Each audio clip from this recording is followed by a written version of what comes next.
Salutations, vous connaissez mon chat? Il est beau, hein? Il est surtout extrêmement mignon. Star d'internet, roi des salons, les chats ont su conquérir le cœur des humains. Après, là, je sais que je vais réveiller les team chiens et les team chats, dites-nous ce qu'il en est pour vous dans les commentaires. Personnellement, même si je peux évidemment fondre devant la frimousse d'un canidé, je suis un petit peu plus team chat. Non mais comment peut-on résister à ça? C'est sans doute grâce à cette frimousse que nos ancêtres ont fini par accepter l'entrée de ces petits fauves dans leur maison. Oui, ça a dû jouer, mais il n'y a pas eu que ça. La domestication du chat est plus récente que celle du chien, ce dernier ayant commencé à côtoyer les étranges primates bipèdes que nous sommes il y a près de 30 000 ans. Les petits félins, de leur côté, ont commencé à se rapprocher de nous, au plus tôt, il y a seulement 10 000 ans. Ces dates sont à prendre avec des pincettes parce qu'elles sont très débattues, mais ça vous donne une idée.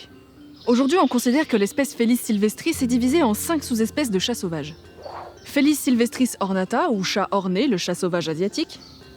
Felis sylvestris bieti, ou le chat de Biette, le chat de Mongolie. Felis sylvestris cafra, le chat sauvage d'Afrique subsaharienne. Felis sylvestris libica, ou chat ganté, le chat sauvage d'Afrique. Felis sylvestris sylvestris, ou chat forestier, le chat sauvage d'Europe. Le chat domestique, Felis sylvestris catus, est issu de la domestication d'une seule de ces sous-espèces. À votre avis, laquelle? Je vous laisse quelques instants de réflexion.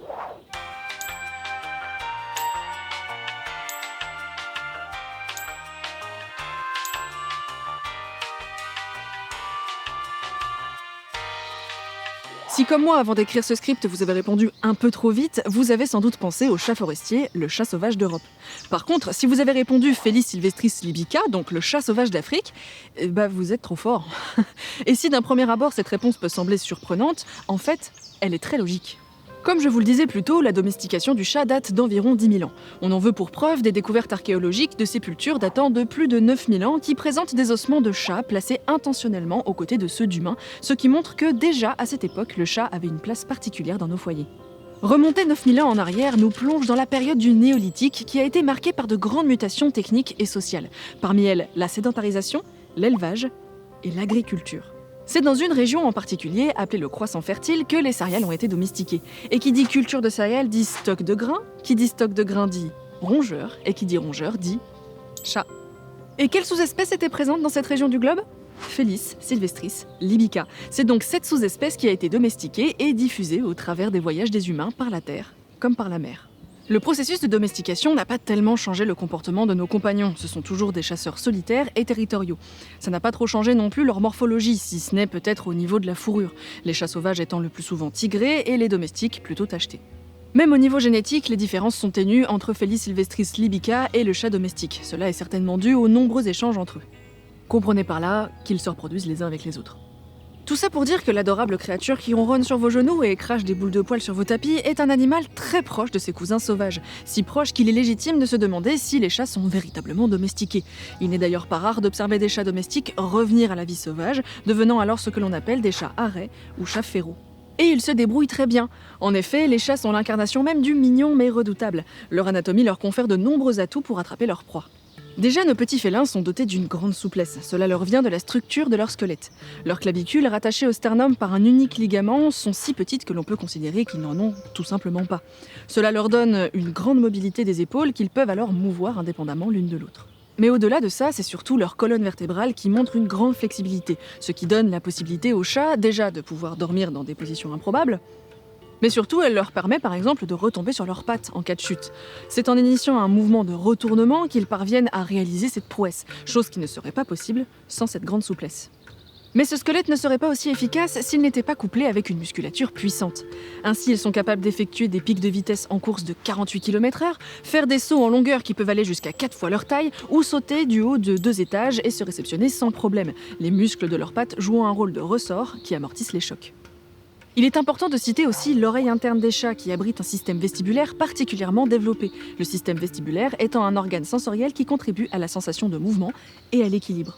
Donc avec tout ça, la souplesse, la musculature et l'équilibre, il est clair que les chats sont de véritables acrobates hors pair. Mais là ne s'arrête pas la liste des capacités de nos félins adorés. En effet, les chats s'illustrent aussi au niveau de leur sens. Passons-les rapidement en revue.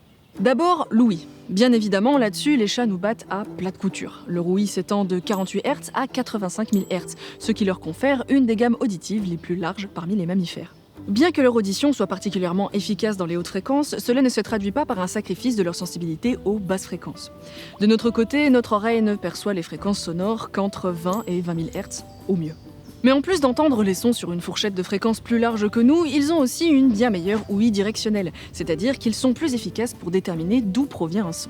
Pour cela, ils ont une botte secrète qu'en réalité ils sont loin d'être les seuls à avoir, mais que nous n'avons malheureusement pas. Ils peuvent bouger leurs oreilles. Tout simplement. Grâce à une trentaine de muscles dédiés, ils peuvent orienter leur pavillon auditif indépendamment l'un de l'autre et les orienter en direction de la source d'un son, ce qui leur permet de repérer avec précision d'où il provient. Maintenant, le toucher. Évidemment, les chats perçoivent quand on les touche, quand leur coussinet entre en contact avec le sol, etc. Mais là où ils sont très forts, c'est dans la détection de la moindre vibration. Et pour cela, ils disposent de véritables petits détecteurs qui participent à leur charme, mais qui sont aussi extrêmement utiles, leurs moustaches. Aussi appelés des vibrisses, ce sont en réalité des organes sensoriels essentiels. Ces poils plus épais et rigides que le reste de leur toison sont présents de part et d'autre de leur adorable nez, mais aussi au-dessus de leurs yeux et à l'arrière des pattes antérieures. À leur base se trouve un réseau de terminaisons nerveuses très sensibles qui permettent aux chats de capter la moindre vibration. Ainsi, ils peuvent percevoir le moindre mouvement à proximité, la moindre brise, ce qui leur est très utile pour repérer, analyser et localiser leur proie. Mais aussi, comme les vibrisses sont plus longues que la largeur des chats, elles leur permettent de savoir s'ils peuvent se faufiler dans tel ou tel interstice sans se retrouver coincés. La vue maintenant. Ses yeux magnifiques, envoûtants, cachent un champ de vision total de 287 degrés. Même si cela est loin de constituer le record dans le monde animal, c'est toujours bien mieux que l'humain et son champ de vision de 180 degrés. De jour, par contre, nous n'avons pas grand-chose à envier à nos amis félins. En effet, si un objet est à plus de 80 cm de lui, il commence à le voir flou. Bon, en vrai, pour ce qui est de moi et ma myopie, ça reste mieux, mais au moins je perçois correctement les couleurs. Et oui, parce que de leur côté, les chats ne voient le monde que dans des couleurs pastel et ne perçoivent pas ou très mal le rouge et les couleurs proches. Par contre, c'est la nuit que les yeux des chats dévoilent leur potentiel. Alors non, ils ne voient pas dans le noir complet, mais ils peuvent mettre à profit la moindre lueur disponible. En effet, les chats sont nyctalopes, c'est-à-dire qu'ils peuvent voir dans la pénombre, et ce grâce au tapetum lucidum, aussi appelé tapis choroïdien. C'est une couche réfléchissante qui augmente par réflexion la quantité de lumière captée par la rétine. Les animaux qui en sont dotés ont alors une plus grande sensibilité à la lumière, même si celle-ci est faible. Le tapetum lucidum se trouve au fond de l'œil des chats, mais aussi dans celui de nombreuses autres espèces de vertébrés. Il permet aux chats de se mouvoir et chasser dans la pénombre sans problème, mais il est aussi responsable de moments effrayants quand la nuit vous apercevez soudain 2 points lumineux qui vous observent. Ensuite, l'odorat. Il est très bon, à peu près équivalent à celui de la plupart des chiens, et c'est tout ce que j'ai à dire. Passons au goût. Là-dessus, pour une fois, l'humain est plus sensible avec plus de 9000 récepteurs sensoriels contre moins de 500 pour nos chers félins. Les chats ne connaissent pas tellement les subtilités gustatives des aliments, mais ce n'est pas pour autant qu'ils ne sont pas sensibles à l'amertume, l'acidité et au salé. En revanche, ils ne seraient pas sensibles ou très peu aux saveurs sucrées. Bon alors, ouïe, toucher, vue, odorat, goût, oui, voilà, on a les 5 sens. Sauf qu'il en manque un. Et oui, les chats ont un 6e sens. Non, les chats ne voient pas des gens qui sont morts. Il y a des gens qui y croient, mais en tout cas, c'est pas prouvé scientifiquement. Non, ce 6e sens est à cheval entre le goût et l'odorat. Est-ce que vous avez déjà vu votre matou faire une tête étrange ? Il renifle quelque chose et tout à coup, il relève la tête, bouche ouverte. Des fois, ça vous fait rire parce qu'on dirait qu'il a senti un truc qui pue et qu'il est dégoûté, voire révolté par ce qu'il vient de sentir. Mais cette espèce de mou là, c'est pas une grimace de dégoût, c'est en réalité ce que l'on appelle le réflexe de Flehmen, une attitude qui permet aux odeurs de passer par un organe très spécial, l'organe voméronasal, aussi appelé l'organe de Jacobson. Situé entre le palais et les fosses nasales, cet organe donne au chat un sens que l'on pourrait considérer comme étant à cheval entre l'odorat et le goût. Il permet de mieux analyser leur environnement olfactif et en particulier les phéromones, des signaux chimiques qui peuvent servir à communiquer entre individus de la même espèce. C'est ainsi qu'un chat saura par exemple s'il y a une femelle qui a ses chaleurs dans les environs ou que le territoire dans lequel il met les pattes est déjà occupé par un autre chat. Le chat n'est pas le seul à être doté de cet organe, il est présent chez de nombreux animaux comme les chevaux par exemple, qui eux aussi ont un réflexe de Flehmen un peu rigolo. On a toutes et tous déjà vu un cheval faire cette grimace, et bien maintenant vous saurez à quoi cette attitude correspond. Les humains aussi ont un organe de Jacobson, mais il est très réduit. On ne sait pas s'il est encore fonctionnel, même ne serait-ce qu'un tout petit peu. Soit il ne fonctionne plus du tout et on peut considérer que c'est simplement un vestige évolutif, soit il a un rôle complètement inconscient chez nous. Il semblerait que la question soit encore à éclaircir. Revenons à nos adorables félins. Nous avons déjà fait un bon tour de piste entre sa morphologie et ses sens. Concernant l'anatomie des chats, j'ai volontairement éludé le plus évident, à savoir leurs dents et leurs griffes. Mais je vais en dire quand même quelques mots. Les chats possèdent 18 griffes rétractiles et acérées et leur dentition est adaptée à leur régime alimentaire, donc carnivore strict, avec des dents très pointues qui permettent de maintenir une proie et des molaires tranchantes pour déchirer les chairs. Et si vous vous dites que les chats avec ces toutes petites bouches et ces toutes petites dents ne peuvent guère faire de mal qu'à des souris, détrompez-vous. Ils cachent très bien leur jeu parce que même un sacré Birmanie de 12 ans, de moins de 4 kilos et qui a des problèmes de reins peut tout à fait planter ses dents dans votre mollet comme dans du beurre pour peu qu'il ait décidé de le faire. Oui, ça sent le vécu. C'était des circonstances particulières. Aïe. Mais bon, les humains ne font pas tellement partie du régime alimentaire des chats. Dans la nature, ils se nourrissent de petites proies telles que de petits mammifères, des oiseaux ou encore des lézards. Et ils font un carnage. Ces dernières années, on constate une augmentation fulgurante du nombre de chats dans les foyers français. En 2018, on comptait 14 millions de chats domestiques dans l'Hexagone contre 7,5 millions de chiens. En 2015, une enquête participative montre que les chats tuent nombre d'animaux, et ce même quand ils sont bien nourris. Sauf que l'enquête porte sur les chats qui ont un foyer et elle ne prend pas en compte les chats errants et les chats arrêts, c'est-à-dire les chats qui sont retournés à la vie sauvage. Nous manquons d'études scientifiques sur l'impact des chats sur la biodiversité en France, mais il en existe pour d'autres régions du globe. Par exemple, les États-Unis comptent 95 millions de chats domestiques et 50 millions de chats errants et arrêts, voire plus. On estime qu'ils sont responsables de la mort de 1,3 à 4 milliards d'oiseaux et de 6,3 à 22,3 milliards de mammifères par an, et sur l'ensemble des États-Unis à l'exception d'Hawaï et de l'Alaska. Alors certes, la fourchette est large, allant du simple au triple, mais les dégâts sont considérables, surtout sur les espèces d'oiseaux, et on constate que depuis les années 70, leurs populations ont baissé d'environ 25% en Amérique du Nord. Et en Europe, la tendance est malheureusement la même.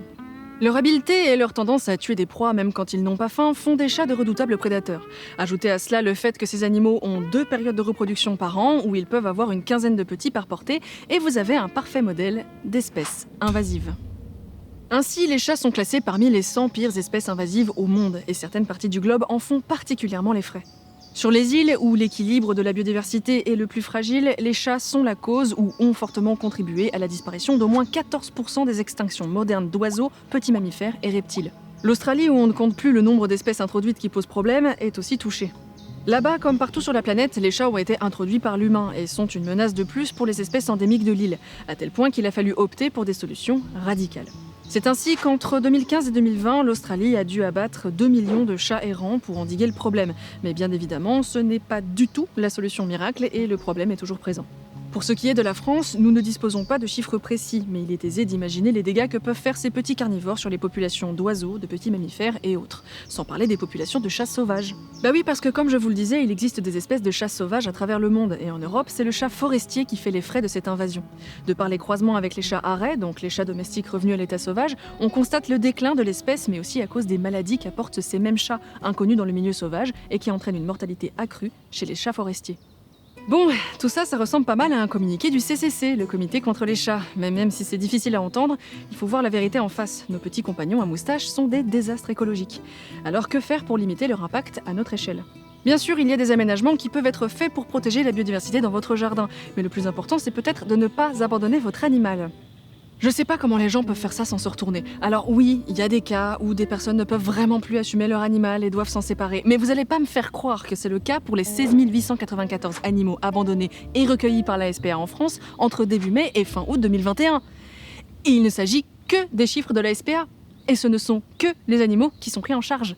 Combien ne sont pas décomptés ? Mais au-delà du fait que les gens sont irresponsables et sans cœur, abandonner son chat, c'est la possibilité qu'il vienne agrandir les rangs des chats errants et arrêts. À l'heure actuelle, on estime que cette population de chats est de 11 à 13 millions d'individus en France. C'est vertigineux. Et c'est eux qui sont en majorité responsables du carnage sur la biodiversité.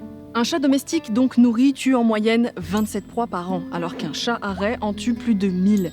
Et c'est normal, il faut bien qu'ils se nourrissent. Mais si on multiplie ça par le nombre de chats dans la même situation et qu'un couple de chats non stérilisés peut engendrer plus de 20 000 descendants en 4 ans, on comprend mieux pourquoi ils peuvent être considérés comme une catastrophe écologique. Bref, n'abandonnez pas vos animaux, faites-les stériliser, n'achetez pas, adoptez. Eh ben, il y en avait des choses à dire sur nos adorables matous. J'espère que cet épisode vous a plu. Si c'est le cas, signifiez-le avec un pouce en l'air. Merci pour l'accueil que vous avez fait à cette nouvelle série d'épisodes. Apparemment, la thématique vous plaît et j'en suis ravie. Abonnez-vous pour ne rien rater de ce que l'on vous prépare sur la chaîne, sans oublier d'activer la cloche de notification. À bientôt pour de nouvelles bestioles mignonnes, mais redoutables.